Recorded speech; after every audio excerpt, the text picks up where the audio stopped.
Bonjour à tous, j'espère que vous allez bien. Bienvenue dans cette nouvelle vidéo YouTrading. Je vous retrouve aujourd'hui pour vous parler des gaps en trading. C'est parti.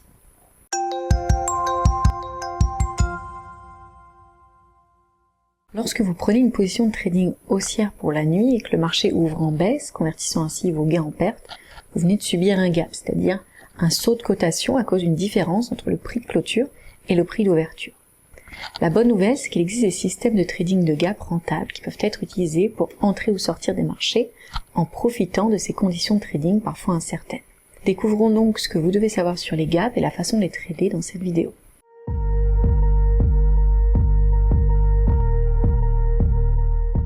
Un gap se produit lorsqu'un actif augmente ou diminue fortement sans qu'aucune activité de trading n'ait lieu entre le début et la fin de ce mouvement.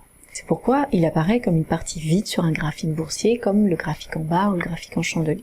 On parle souvent d'un gap entre la fermeture et l'ouverture des marchés puisqu'ils sont beaucoup plus significatifs. Les prix étaient à un certain niveau lors de la fermeture des marchés et ils ouvrent bien plus haut ou bien plus bas le lendemain matin, laissant une sorte de trou dans la cotation. Mais il est possible d'observer des gaps sur d'autres unités de temps.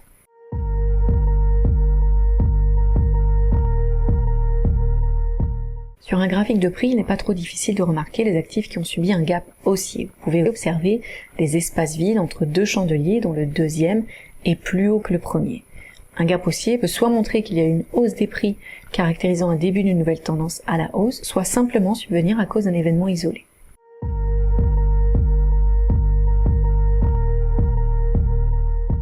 Un gap baissier est tout aussi facile à repérer puisqu'il montre un espace vide entre deux chandeliers dont le deuxième est beaucoup plus bas que le premier, démontrant ainsi une baisse des prix entre les deux bougies.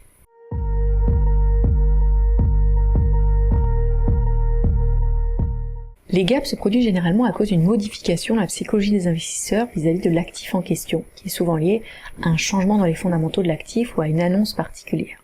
Une entreprise peut par exemple publier des résultats bien meilleurs ou bien moins bons que ceux qui étaient anticipés par le marché, lors par exemple de la saison des résultats, faisant ainsi fortement augmenter ou fortement baisser le prix de ses actions. Autre exemple, disons qu'une société peut émettre un avertissement sur les résultats hors des horaires de bourse classiques, ce qui peut altérer la confiance des traders dans la capacité de la société à résoudre certains problèmes qui affectent sa croissance, faisant ainsi chuter les prix entre deux sessions de trading. Il existe d'autres événements ou d'autres nouvelles qui peuvent conduire à des gaps comme les annonces de nouveaux produits ou de nouveaux services, les révisions à la hausse ou à la baisse des analystes professionnels les plus suivis, les nominations de nouveaux dirigeants, ou à l'inverse, les renvois ou les démissions, les scandales, les tensions géopolitiques, les conflits armés ou encore les catastrophes naturelles.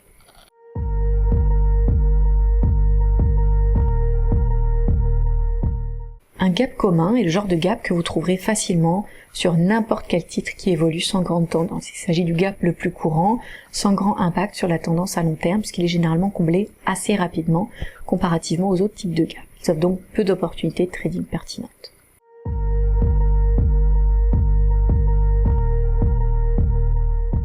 Un gap de continuation met en avant une accélération des prix dans le sens de la tendance principale.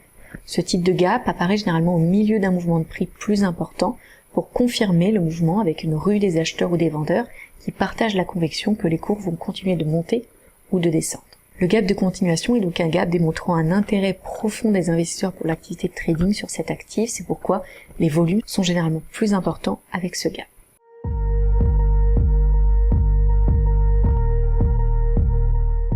Un gap de rupture signale qu'une nouvelle tendance est en train de se former.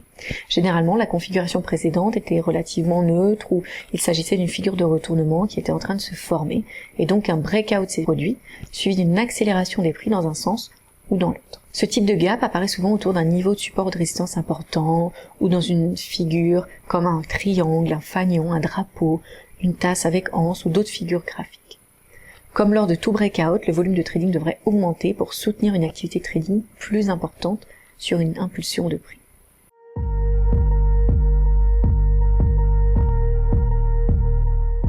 Un gap d'essoufflement pourrait représenter l'inverse d'un gap de continuation, dans le sens où les prix tentent un dernier mouvement en direction de la tendance avant de commencer une nouvelle tendance. Ce type de gap apparaît donc à la fin d'un mouvement, souvent proche d'une figure de retournement.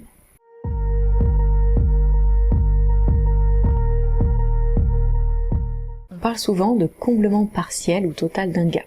Lorsque l'on dit qu'un gap a été comblé, ça signifie que les cours ont évolué de nouveau vers le niveau enregistré avant le gap pour cause d'exubérance irrationnelle, de support ou de résistance technique ou encore de figures graphiques. On distingue aussi les gaps comblés partiellement des gaps comblés totalement. Une fois que le retracement est complet, le gap est considéré comme totalement comblé. En revanche, si un gap ne retrace qu'une partie du chemin jusqu'au prix précédent le gap, on dit alors qu'il est partiellement comblé. Il est important de noter que certains gaps sont plus susceptibles d'être comblés totalement que d'autres, comme le gap commun ou le gap d'essoufflement.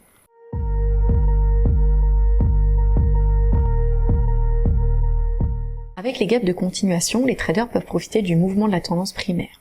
Comme un gap de continuation se forme généralement à 50% d'un mouvement, les traders peuvent anticiper leur objectif de prix en reportant la taille du mouvement précédent à partir du gap. De plus, le gap peut aussi servir à placer un stop loss. La zone du gap devient alors une sorte de zone de support ou de zone de résistance. Il est possible de placer son ordre protecteur sous le gap pour un gap haussier ou au-dessus du gap pour un gap baissier. Avec de forts volumes, les traders devraient pouvoir profiter d'un gap de rupture en entrant en position dans la direction du mouvement. Donc ils peuvent ouvrir une position longue avec un gap de rupture haussier ou une position courte en utilisant le short selling avec un gap de rupture baissier. La psychologie derrière le gap d'essoufflement est particulièrement intéressante, notamment le biais psychologique lié au comportement moutonnier, puisque suivant une mentalité de troupeau, de nombreux traders se précipitent sur les marchés pour profiter d'un actif populaire en tendance, peut-être aussi pour éviter le sentiment de FOMO, Fear of Missing Out. Cette forte activité pousse alors les cours dans une zone de surachat, ce qui entraîne souvent un retournement, notamment si les fondamentaux ont changé. Par conséquent, il faudra être prudent avec ce genre de gap et surveiller tout signe de retournement de tendance pour ouvrir une position contraire à la tendance qui semblait prévaloir.